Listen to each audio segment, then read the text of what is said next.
नमस्कार, सुजस बुलेटिन में आपका स्वागत है। मैं हूं आपके साथ अश्विनी सरोही। एक नजर हेडलाइंस पर। डमी अभ्यर्थियों को रोकने के लिए आरपीएससी की पहल। अटेंडेंस शीट पर लिया जाएगा हैंडराइटिंग का नमूना। अभ्यर्थी की स्पष्ट और बड़ी फोटो भी होगी प्रिंट। स्कूल शिक्षा विभाग के शासन सचिव ने ली राष्ट्रीय शिक्षा नीति संबंधी बैठक। गाइडलाइन के अनुरूप गुणवत्ता युक्त शिक्षा सुनिश्चित करने के दिए निर्देश। 12 में लंच विद कलेक्टर कार्यक्रम में उमंगों ने भरी उड़ान। मतदाता जागरूकता पोस्टर प्रतियोगिता के विजेता विद्यार्थियों को जिला कलेक्टर ने किया पुरस्कृत। राजस्थान लोक सेवा आयोग द्वारा मई जून महीने में 27 विभिन्न विषयों के लिए असिस्टेंट प्रोफेसर, लाइब्रेरियन और पीटीआई परीक्षा 2023 का आयोजन किया जाएगा। आयोग द्वारा इसकी तैयारियों को अंतिम रूप दिया जा रहा है। ये परीक्षाएं 16 मई से 2 जून तक चलेंगी। इन परीक्षाओं के शुचितापूर्ण आयोजन और डमी अभ्यर्थियों के बैठने की किसी भी संभावना को रोकने के लिए आयोग द्वारा विभिन्न नवाचार भी किए गए हैं।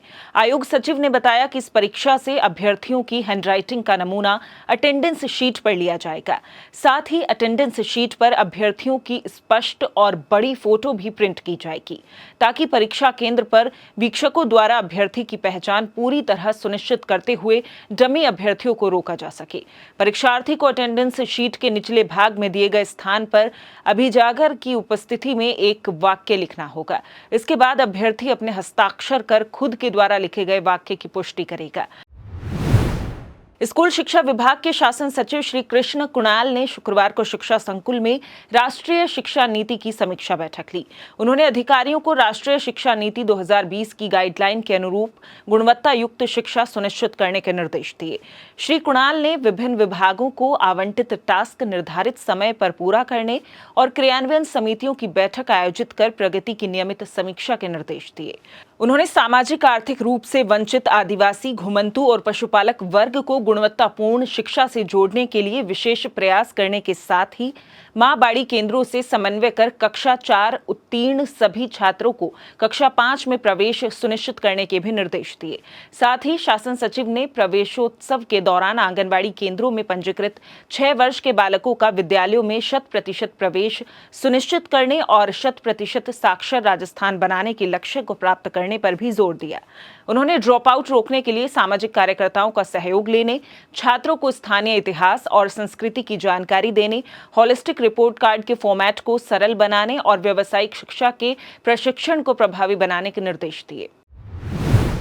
प्रदेश में कला और संस्कृति को बढ़ावा देने के लिए डेल्फिक काउंसिल ऑफ राजस्थान और 4 विद्यालयों के बीच शुक्रवार को एमओयू पर हस्ताक्षर हुए। डेल्फिक काउंसिल ऑफ राजस्थान की अध्यक्ष श्रीमती श्रेया गुहा ने बताया कि डेल्फिक आंदोलन से 6 डेल्फिक कलाओं, शास्त्रीय संगीत, भारतीय फिल्म संगीत, लोकप्रिय संगीत, शास्त्रीय नृत्य, लोक नृत्य, समकालीन नृत्य और फोटोग्राफी के प्रति युवाओं की भागीदारी को बढ़ाने के मकसद से एमओयू पर हस्ताक्षर किए गए हैं। इससे प्रदेश में डेल्फिक आंदोलन को गति मिलेगी और छात्रों को कला व संस्कृति के प्रदर्शन के लिए एक मंच मिल सकेगा।